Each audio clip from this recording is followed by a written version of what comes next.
用爱烹饪，用心品味，我是薇薇安。今天来做锅贴，尝试些丰富又不一样的味道。肉馅儿选用现成的猪肉馅儿，饺子皮儿也是直接购买现成的。上期视频留存的白虾正好拿来用，最好先开背再腌制，这样比较容易入味。留下4只整虾，其他的切丁用来拌馅儿。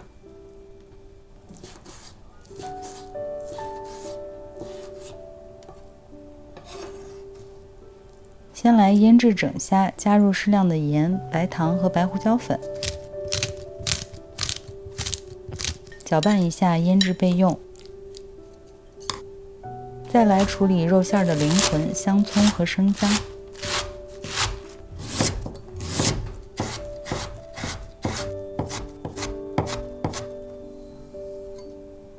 好了，下面开始盘馅儿。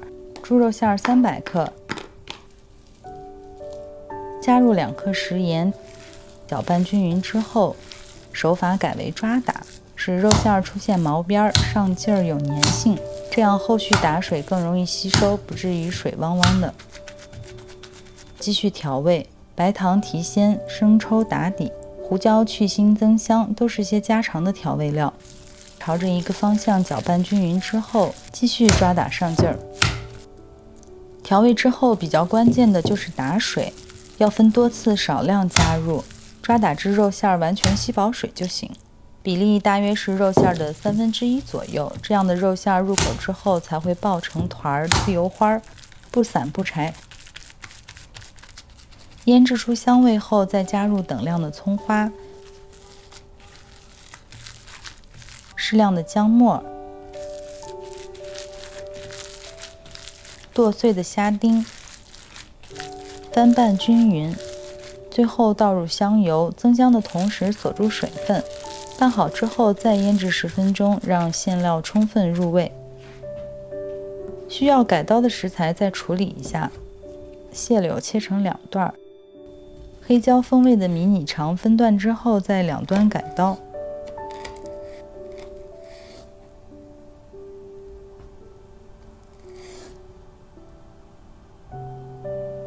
接下来开始包制。第一道虾肉锅贴，盛上馅儿，然后放上整虾，首尾翘起，这样造型比较好看。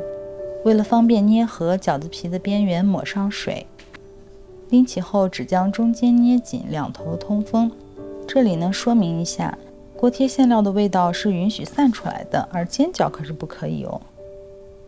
第二道迷你肠锅贴，将整虾换成了黑椒风味的迷你肠。包制的时候切口朝外，造型呢有点像热狗，味道也相当的不错。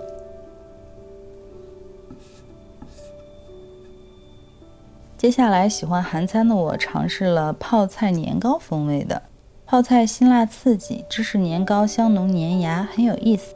不过包制的方法略有不同。泡菜的汁水较多，所以两端要封口，中间露出年糕。第4道芦笋锅贴，口感鲜嫩清脆，清新自然。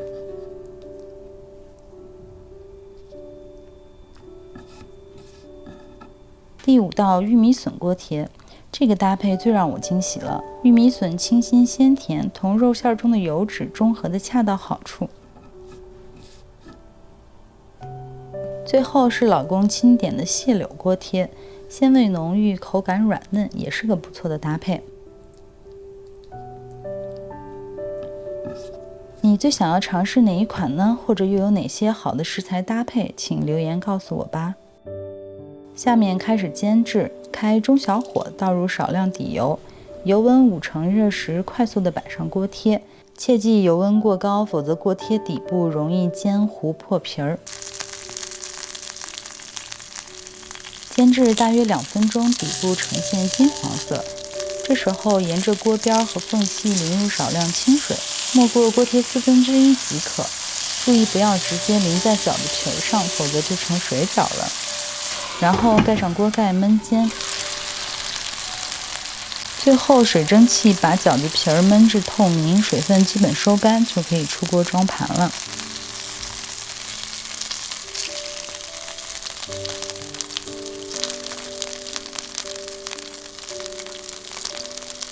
搭配着姜醋汁儿和老干妈辣酱，就开始品尝啦。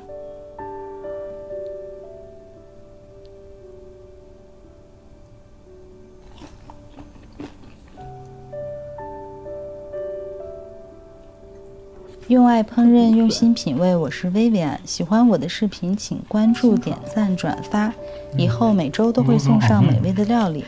谢谢支持，下回见喽。虾呀，玉米笋，这个是好清甜啊，好东西。年糕、泡菜，韩式。